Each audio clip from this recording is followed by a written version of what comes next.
PG-13. Okay. Randy. My bad. It's all good.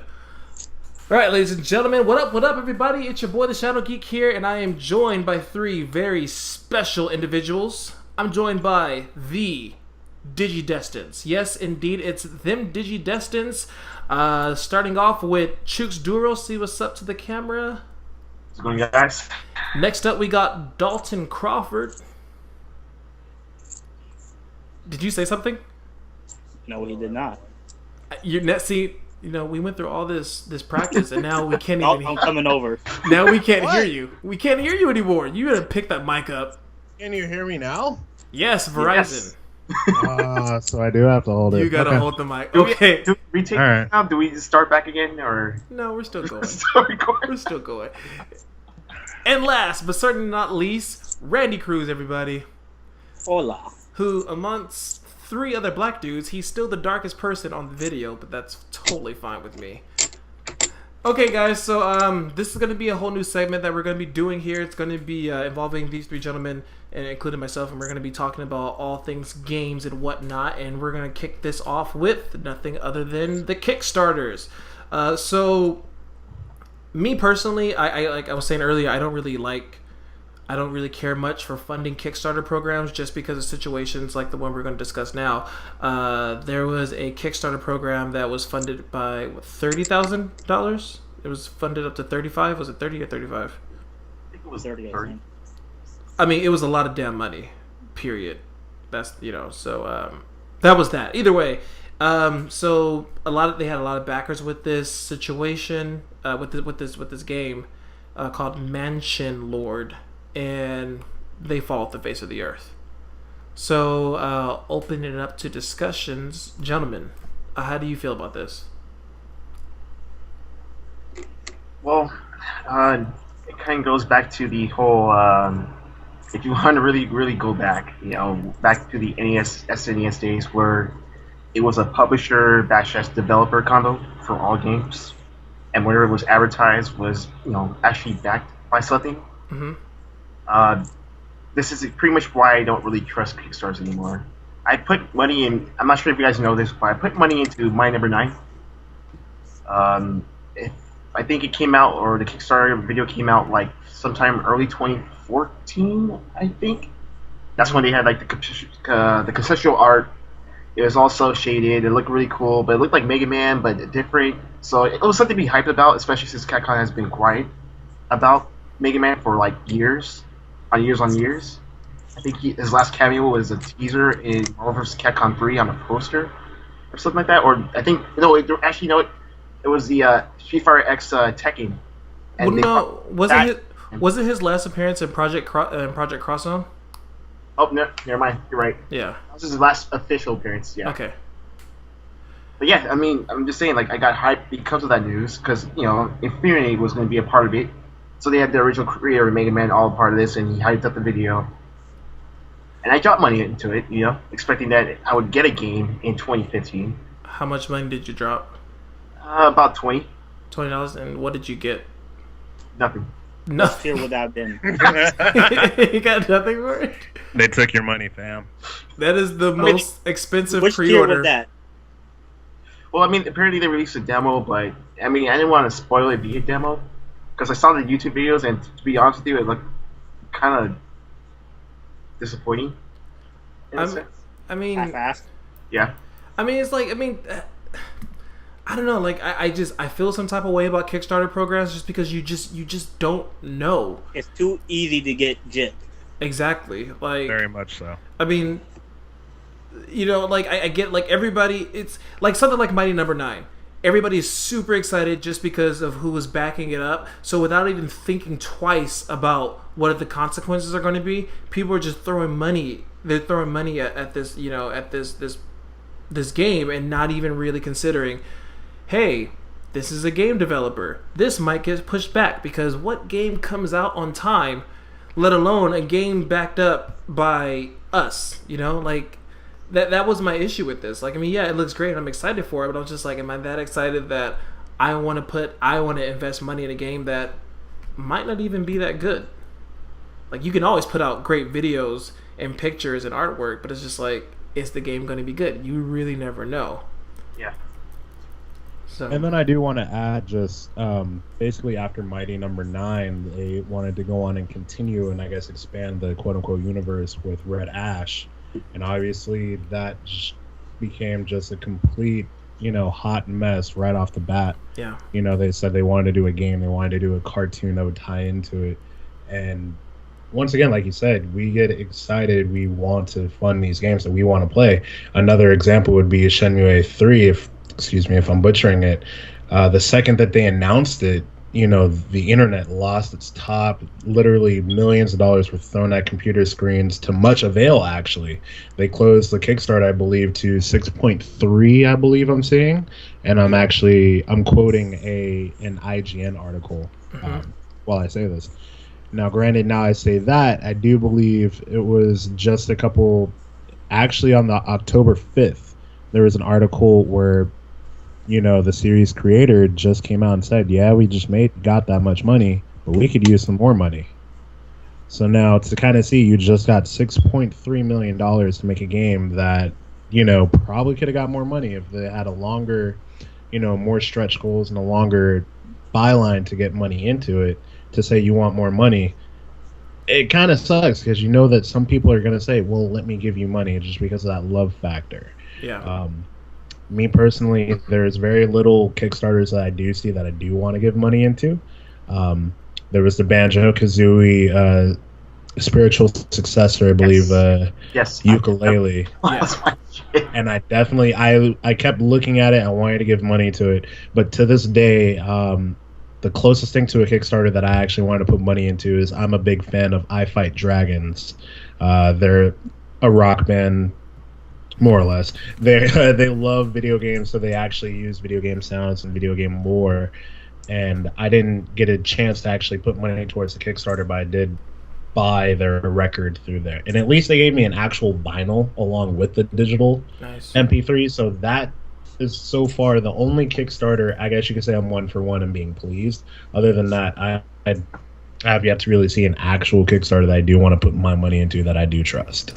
Now you're probably going to think this is like crazy. There was actually one Kickstarter that I saw that like literally caught my attention. It's the dumbest thing in the world, but I'm such a sucker for stuff like this.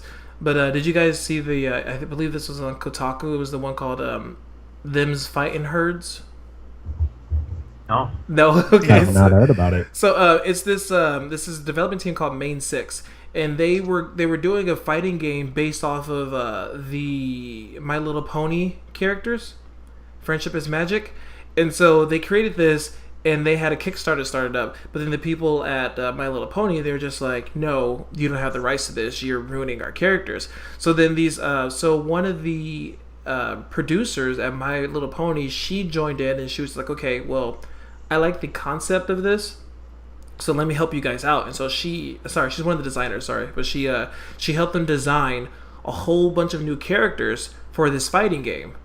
And so, yeah, like a whole bunch of new, basically the concept is, all these four-legged creatures like horses, llamas, sheeps, goats, they're just unicorns, they're hanging out. Then all of a sudden these evil wolves come, and they're just like, "Oh, we're going to send our strongest fighters to take out these wolves." And it's just straight up like, it is like cute Mortal Kombat kind of thing. But either way, it's deathmatch. It's straight up, it's a death match of like these adorable characters, and it looks legit. And I'm kind of like, I'm thinking, I was like, because I love fighting games. I'm like, would I back this up? Do I want to back this up, or does this honestly look like something that's going to fail? In my personal opinion, yeah, it's probably going to fail. So it's just like, at what point do we all stop and just kind of like take a step back and think to ourselves, like, is this really going to be worth it?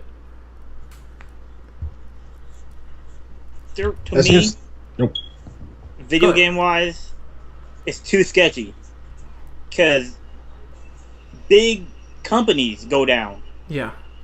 And they have a lot more than we could ever give.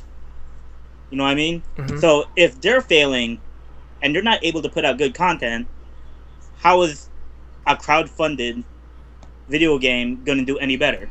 Like, do you think, this is just like kind of like a general question about Kickstarter, is like, And Dalton, I'll get to you because I know you tried to say something, but like, do you think like Kickstarters is kind of like a way for devs to get away with putting out something that they're just like? I'm sure something like Mighty Number 9 was brought to plenty of people, but they were just kind of like, I don't think this is gonna work. You know, do you think that's how Kickstarters generally start? They're just like, okay, all these people are telling me no, but I know fans are going to say yes, even though everyone's saying that this is probably going to be a bad idea, but fans are going to back this up. So do you think this is kind of like a cheap way out of getting, you know, getting past something that is generally viewed as it's going to be a bad game? That's a good question, actually. Because, That is really, Well, yeah. not so much of a bad game, because if people want to put money into what they think is going to be a bad game, it's the quality of the game once it's done. Are they ever going to have enough money to do that? yeah. I can't even think of any. Go ahead, Dalton. I was just going to say, I want to say yes and no, because there are times, obviously, I mean, how many times have we seen movies come out where it's like, it's so bad, it's good, or there's so many games. Exactly, precisely. Yeah. But also there's situations where, you know, games are highly touted, and at the same time, it's like people love them, but they know in their heart it was a bad game. They would never play it again. They'll do it the one playthrough. They'll probably, if there's multiplayer, touch multiplayer for a couple of days, and after that it gets banished to the back of the shelf. Now, I would say that being someone that does go to school for game design, I have sat in classes where, you know, the whole topic, I want to make something that I want to make. Whereas the teacher would say, do you have any idea how many times a product is going to be made that you do not want to make, that no one wants to make? And then there's also so many times everything gets cut due to budget goals. Everything gets cut due to time restraints. And I do remember, whether it was modeling or programming in classes, they would tell me, keep an eye on your budget. Now, at first I used to wonder, okay, now how much money am I going to have to make such and such of a game? But that also meant everything else, everything that it takes to actually run the game, to actually make the game, not just actual money. And I think that really comes into a play. And obviously, when I say, now obviously I don't know as far as the admin side of game making, I just know the art of it. What little of it I do know. But I will say that what I have seen, I would say that probably some of the money from the Kickstarter actually goes towards to everything, not directly just inside the game, but probably just to, you know, everything towards the company that is going to be making that game. Now, if that game, they want to get some money, so they're not not going to be short on money for making a bad game.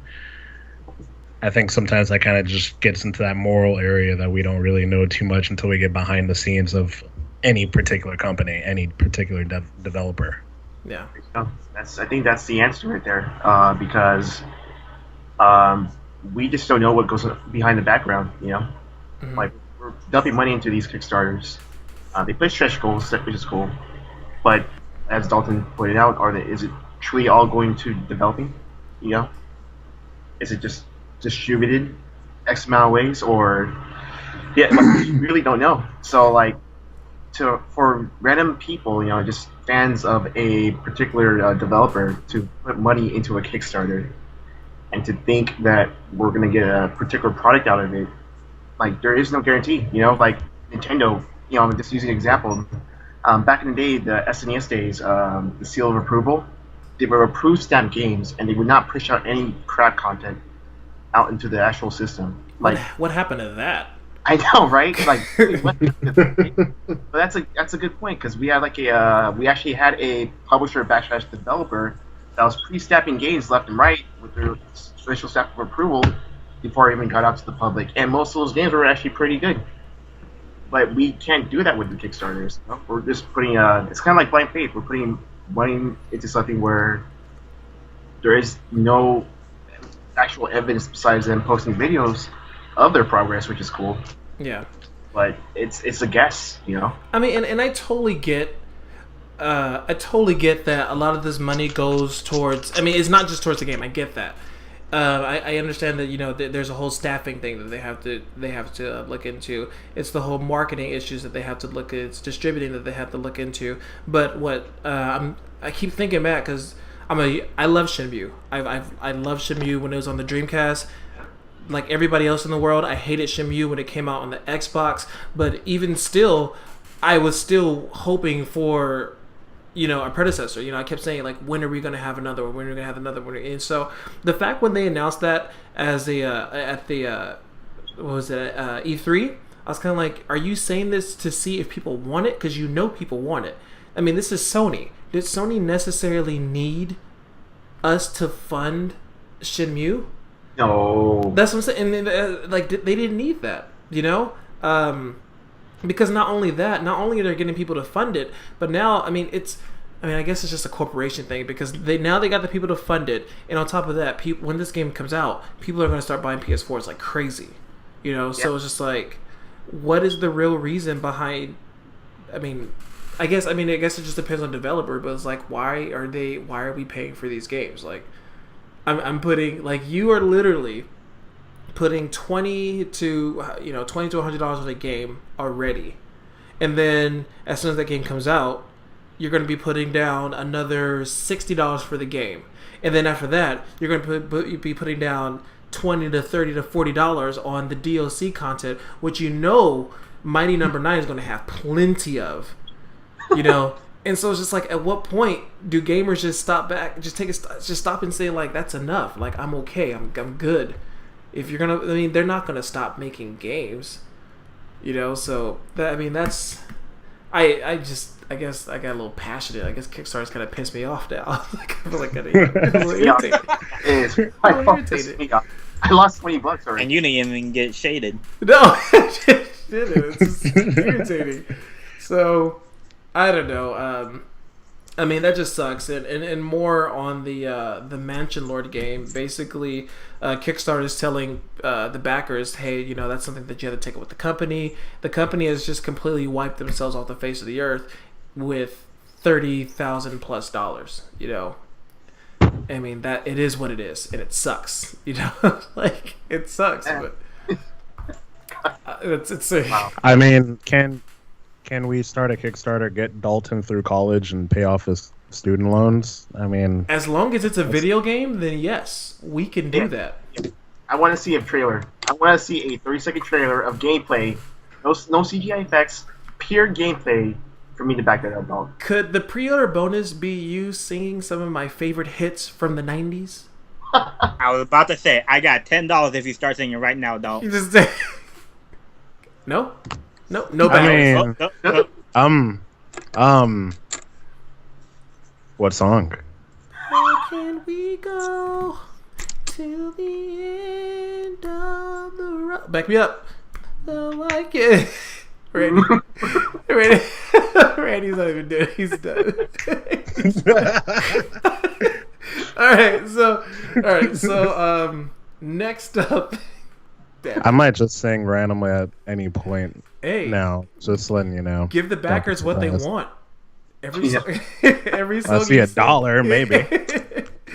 All right. So next up, go Dalton. Oh, there it is. Oh, drop it. Oh, that's fine. Can't it be? Oh, and he froze. No.